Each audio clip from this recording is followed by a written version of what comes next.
looking for escapism, I just want to escape. Welcome back to my disembodied voice. In today's video, part 1 of a 2-part in-depth look at narcissistic personality disorder, we are going to take a look at the functional domains of the personality of narcissism. In part 2, we will look at the structural domains and, by the end of it, you will hopefully have some understanding into how a personality is held together, how it adapts and interacts, and how it defends itself and copes when stress levels are high and the lack of neuroplasticity and bandwidth to adapt and function beyond its vicious cycle of functioning is threatened. And to do this, we will take each of the 4 sections of the functional domains and apply a movie character who has narcissistic personality disorder and show how this affects them. So, for today's video, we are looking at Alice Morgan from the TV show Luther, Lord Voldemort from the Harry Potter films, the Joker from The Dark Knight, and Rose Armitage from Get Out. Right then, let's crack on. Narcissistic personality disorder is a mental health condition in which people have an unreasonably high sense of their own importance. They need and seek too much attention and want people to admire them. People with this disorder may lack the ability to understand or care about the feelings of others, but behind this mask of extreme confidence, they are not sure of their self-worth and are easily upset by the slightest criticism. Now, I'm not going to do a deep dive into narcissistic personality disorder and its criteria for diagnosis, as that's a video for another day, maybe a clinical case study, but I want to familiarise you with a nutshell guide to its symptoms and also the kind of structures and functions of how it works.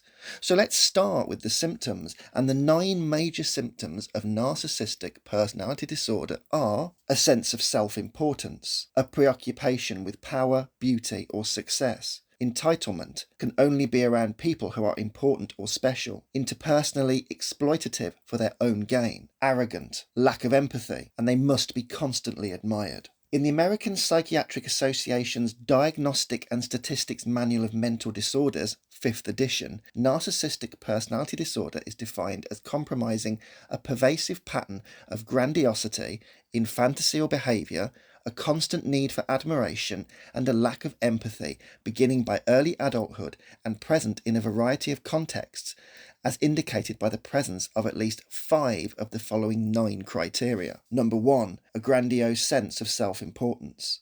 Number 2, a preoccupation with fantasies of unlimited success, power, brilliance, beauty, or ideal love. Number 3, a belief that he or she is special and unique and can only be understood by or should associate with other special or high-status people or institutions. Number 4, a need for excessive admiration.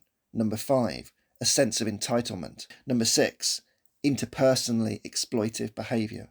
Number 7, a lack of empathy. Number 8, envy of others or a belief that others are envious of him or her. Number 9, a demonstration of arrogant and haughty behaviours or attitudes which are pathological. And, in an alternative model cited in the Diagnostic Statistics Manual Volume 5, narcissistic personality disorder is characterised by moderate or greater impairment in personality functioning manifested by characteristic difficulties in 2 or more of the following 4 areas: identity, self-direction, empathy, intimacy. So that's our nutshell view, and before we can come on to the functional domains of personality, which is what this video is about, it's worth noting that to the extent that people are pathologically narcissistic, they can be controlling, blaming, self-absorbed, intolerant of others' views, unaware of others' needs and the effects of their behaviour on others, and insist that others see them as they wish to be seen. Narcissistic individuals use various strategies to protect the self at the expense of others. They tend to devalue, insult, and blame others, and they often respond to threatening feedback with anger and hostility. Since the fragile ego of individuals with narcissistic personality disorder is hypersensitive to perceived criticism or defeat, they are prone to feelings of shame, humiliation, and worthlessness over minor or even imagined incidents. They usually mask these feelings from others with a feigned humility or by isolating themselves socially, or they may react with outbursts of rage, defiance, or by seeking revenge. The merging of the inflated self-concept and the actual self is seen in the inherent grandiosity of narcissistic personality disorder. Also inherent in this process are the defense mechanisms of denial, idealization, and devaluation. This leads us nicely on to the functional domains of personality, and these functional domains are: number 1, expressive behavior, the discrete units of behavior in which our traits are expressed. These are stimulus-response chains and make up our pervasive behavioral consistencies. Number 2, interpersonal conduct, our characteristic style of relating to others, including our motives and also our intended outcomes. Number 3, cognitive style, the characteristic way we process information from the environment, which is our phenomenal field of reality. Number 4, regulatory mechanisms. These are our defense mechanisms and the way we self-protect, resolve conflict, and deal with need gratification. Our regulatory mechanisms don't reflect, they react. Now, it's worth noting that as all personality disorders are rigid styles of functioning which are maladaptive and promote vicious circles of functioning through a learned experience, our defense mechanisms are incredibly important in how we deal with moments of stress, tension, and difficulty. Okay, so in the second part of this video, we're going to look at the structural domains, which are like the hardware support of our personality. But our functional domains manage balance, give and take, interpersonal interactions, and mental processing of everyday life. Remember what Theodore Millon said about personality disorders, and I can't repeat this enough because it's really important when we come to it. Personality disorders should not be understood as mental illness, but as styles of behaviour, cognition, and emotion that imply inflexibility, which limits the acquisition of new behaviours, and difficulties to handle stressful situations, besides promoting vicious circles of functioning. So, when functioning with narcissistic personality disorder, we are going to get a very rigid way of operating that, the more tension rises and situation complicates, the method of dealing with it is going to get a lot worse. Okay then, let's start with the first of the functional domains, expressive behaviour, which is the discrete units of behaviour in which our traits are expressed. These are stimulus-response chains and make up our pervasive behavioural consistencies. In layman's terms, it's how we present ourselves, our mannerisms, and our regard for others. For the narcissistic personality disorder, their expressive behaviour is haughty. But what does haughty mean? Well, it means they act in an arrogant, supercilious, pompous and disdainful manner, flouting conventional rules of shared social living, viewing others as naive or inapplicable to the self, revealing a careless disregard for personal integrity and self-important indifference to the rights of others. So, for expressive behaviour, we're going to take Alice Morgan from the TV show Luther. Now, Alice Morgan is a malignant narcissist, and we meet her in Series 1 after she has just killed her parents. Her facade of being innocent soon drops, and she becomes a recurring character who not only helps Luther solve crimes, but engages in a voyage of fascination and love she never had thought possible until meeting her paradoxical equal, which is Luther. Alice starts off doing what all narcissists do. She imitates and fakes emotions that she doesn't understand, like remorse and love, but once cracked and engaged in philosophy and being praised, she switches to her true self and gloats, boasts about her intelligence, and basks in the joy of fooling the police. It's partly her motive for killing her parents in the first place. It was all a project to show she is cleverer than everyone and will never be caught. She's going to remain an enigma that fascinates people for years. The fact that Luther susses her out straight away means she becomes infatuated with the one person who is her intellectual equal, but even then, she has to constantly be better than him so their relationship can grow. For everyone else, they are just pawns that Alice either removes or avoids. She has no close friends, doesn't like people, and, as we find out, was even moved to a college when she was just 13 years old due to a very high level of intelligence. Alice craves power, affirmation, and wants the stardom of being an enigma to all other human beings. In a later series of the show, having escaped prison for murdering Ian Reed, she treats Luther's new love with disdain and disregard, belittling her at every turn with a haughty and disdainful manner until the bitter end. Alice doesn't hate people, she is just so much better than them because nobody else matters, competes, and anyone she does let close, be it for sex or whatever, is just there for manipulation and self-gratification. It's well known that narcissists don't have sex. They merely use another person to masturbate themselves. She even toys with Luther until she finally falls for him, but as their doomed relationship shows, she loves herself more than him. Like I said, narcissists are known for having sex with themselves when in bed with others. The partner doesn't matter, it's all about the ecstasy and gratification of the self. For Alice, she had such a haughty manner that even her own parents weren't safe, and, as part of her plan to show her brilliance, she shot them both purely for the challenge of proving that the police will never catch her, the gun was in the dog, and she will remain a mystery and an enigma of the unsolved crime. It's all about attention and adulation, and her expressive mannerisms carry that throughout her time in the show. I'm only counting her time in the show, by the way, to Series 3. Luther, for me, went downhill from Series 4, and although she was presumed dead and not in the recent Netflix film, I have very little time for that at all. So next up in the functional domains, we come to interpersonal conduct. And for this, we're going to use Rose from the movie Get Out. So, the interpersonal conduct of a narcissist is exploitive. But what does that mean? Exploitive, feels entitled, is unempathic and expects special favours without assuming reciprocal responsibilities. They shamelessly take others for granted and use them to enhance and indulge their desires. For Rose, who was already born with a silver spoon in her mouth and up her arse, her dad's evil scheme of luring black people to their family home and then putting a rich and entitled white person inside their brains, thus leaving the victim in the sunken place, is the perfect pastime for her personality and her interpersonal conduct. Already raised with privilege and being treated like a special little princess all the time, her narcissism has been formed from the cradle, but her entitlement and use of others is now a career choice as she flirts, dates, and then lures her prey to the family home under the auspice of meeting her parents and taking their relationship to the next level, only to reveal her insidious motives of giving them to her father for the brain-swapping procedure. Rose cares for no one except herself, and again, all the sex she enjoys is merely sex with herself, whilst she revels in her cunning and manipulation as she uses these men for gratification and then disregards the entire relationship as they are hypnotised, drugged, and then have their brains tampered with as a new personality is then supplanted.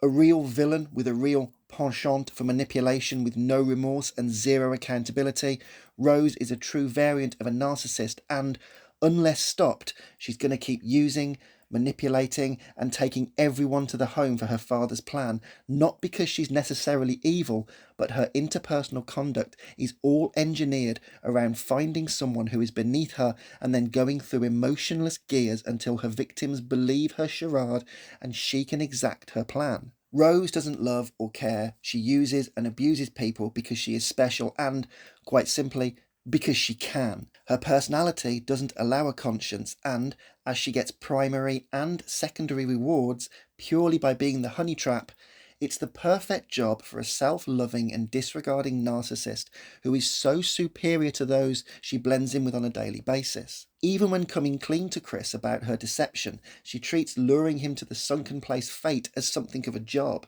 It's all been done for the family's gain and her gain, and because he has been making love to her and idolising her, remember, narcissists don't have sex, they merely masturbate with a human partner and make love to themselves, it's all wonderful attention for the greater cause of self-advancing her intelligence, prowess, and proving she can be cleverer than any man who falls for her. Remember, for Rose, to lure, bait, and then trap someone, it takes time, charm, and Machiavellianism, and narcissists excel in being Machiavellian. Anyway, let's move on to cognitive style, and here we come to the Joker from The Dark Knight. But what is a narcissist's cognitive style? Well, their cognitive style is expansive. Well, what does expansive mean? Expansive.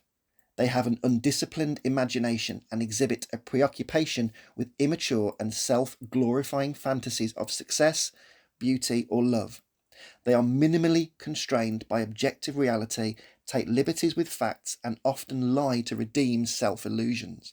Okay, so the Joker doesn't have a great deal of love for beauty, but in terms of his cognitive style, which we will look at in a future clinical case study, he veers between antisocial and narcissistic, but due to the fact that he has risen to the top of the gangland food chain, double-crossed everyone and brought Batman to his knees in terms of overwhelming him with conundrums and showing him that once you get past Batman's strength, there's very little else in his arsenal. He is truly a narcissist because the reason he's done this is for the gain and glorification of his own ego. Much like the expansive cognitive style shows, the Joker isn't constrained by an objective reality. He sees every rule as something which can be broken, and law and order mean nothing to him. In other words, the world is his canvas and he will do whatever he wants whenever he wants. Now, the antisocial cognitive style, if we were doing the antisocial personality, is deviant, and it's all about failing to conform to social norms. But for the Joker, all his work is about getting attention, getting Batman to notice him, and then interacting in their games of one-downsmanship. And, as shown when he raids Bruce Wayne's billionaire apartment, he has an immature cognitive style where he will just walk heedlessly into any situation where, whilst there is always cunning and quite literally an expansive cognitive style to escape any situation no matter how bad the odds, his mood, temperament and attitude is that of a teenager or child just laying out their unrestrained, unreasonable and self-serving demands. It's important to realise that for someone like the Joker, there is such a blend of narcissism and antisocial personality warring continuously inside their mind, it can be hard to distinguish. But when we come to pure psychopathy, as shown in the Joker, the dark triad of personality traits, psychopathy, narcissism and Machiavellianism are all required for psychopaths. Remember that the egocentricity of the narcissist may well cross-fertilise with the impulsivity and deceitfulness and criminal tendencies of the antisocial, but the outcome for both are the same. It's about seeking gratification through selfish impulses without empathy or remorse. And it's this lack of empathy and remorse that leads me more towards the narcissistic cognitive style. However, for the cognitively expansive narcissist, they love to soak in what they have sowed and reap the attention and benefits. And whilst the Joker burns money and cares not for the materialism of the mob he destroys, his efforts are always around proving he is the best, or at least better than Batman, and his games and crimes are quite literally about testing the limits of observable reality, like the expansive style suggests. It's also worth noting that narcissism can exacerbate the symptoms of post-traumatic stress disorder because narcissists are omnipotent and PTSD is very much about reliving trauma and mortality. Now, there are lots of fan theories that the Joker was a former war veteran, and bearing in mind he has a multiple choice origin story so we will never know, his cognitive style and behaviour would be congruent with this, and this is why he settles on Batman and the mob as targets for war. Basically, to stay above everyone else and the crushing memories and devaluation his scars give him, he makes up stories to fit his own reality and continues to better people so that his ego and cognition remains above everyone else's. And, despite his past trauma and mortality, his egocentricity keeps himself as an idealized image by showing the world he is better than the world and the ordeals the world has dealt him. And this leads us nicely onto the regulatory mechanisms, the last part of the functional domain, as this is how we all balance threats, manage our mental instability, and how we all cope when our minds are under mental strain from problems in the outside world. As stated before, regulatory mechanisms. These are our defense mechanisms and the way we self-protect, resolve conflict, and deal with need gratification. Regulatory mechanisms don't reflect, they react.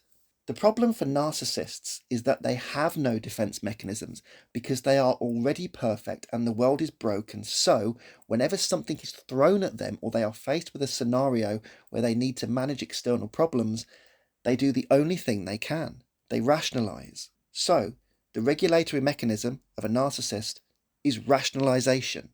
The narcissist is self-deceptive and facile in devising plausible reasons to justify self-centered and socially inconsiderate behaviours, offering alibis to place self in the best possible light despite the evident shortcomings of their own failure. To put that in more layman's terms, they remove any sense of fault, wrongdoing or blame, and, in order to protect their conscious awareness, they rationalise blame to everyone else or put themselves in the best light no matter the devastation they have made. There is no deep psychology here, as if the narcissist could see just for 1 minute that they are at fault, then their poor internal and intrapsychic structures would collapse. The narcissist is the centre of the world, and when the poo hits the spinny fan thing, they still need to remain at the centre, but any negatives won't be attributed to them. The world and everyone else is flawed.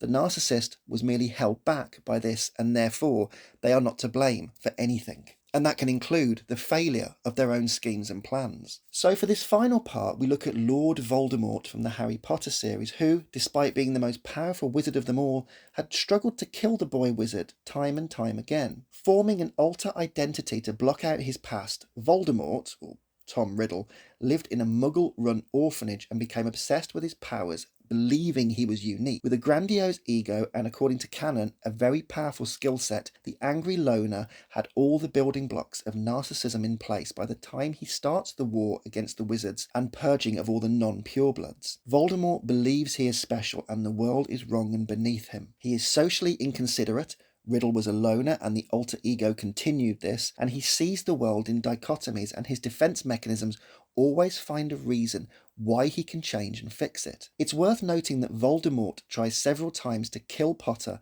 but fails each time, and rather than admit defeat or get someone else to do it on his behalf, he merely continues like Wile E. Coyote trying to catch that roadrunner. Meep meep. The narcissist will never let someone else take praise or accept something is beyond them, but rationalizing that they are fine and not part of the problem and their brilliance hasn't been realized yet, there is no learning undertaken, merely a resilience to look at what they are doing wrong or consider that they might be the problem for all their failings. So for Voldemort, he continues his plan of domination whilst always being confronted by the one thing he despises more than anything: failure. The thing that beat him. Narcissists fall apart if they are not admired or given complete attention and praise, or do everything completely brilliantly. And so the crushing blow of seeing Potter live his life while he remains noseless and far from the omnipotent, almighty being he wants to be is a crushing gut punch to Voldemort, and his defense mechanisms for dealing with being bested by a baby and then a child and then a horny adolescent is to rationalize it as something which it isn't. Basically, it's not because Potter is stronger, better, or even luckier, or heaven forbid has a fault in his skills. It's just that Voldemort's brilliance needs more time and more attempts. This comes back to Millen's vicious circles of functioning in personality quote. The narcissist doesn't learn because they cannot learn. They are superior and their inner structures aren't strong enough to deal with failure, so basically they continue to make mistakes or go down a doomed path because changing would admit they were wrong, and narcissists are never wrong. And remember, our regulatory mechanisms react, so rather than reflect, it reacts in a rationalizing way that the narcissist is still perfect and something else is wrong. Now, summing up, the causes of narcissistic personality disorder are unknown.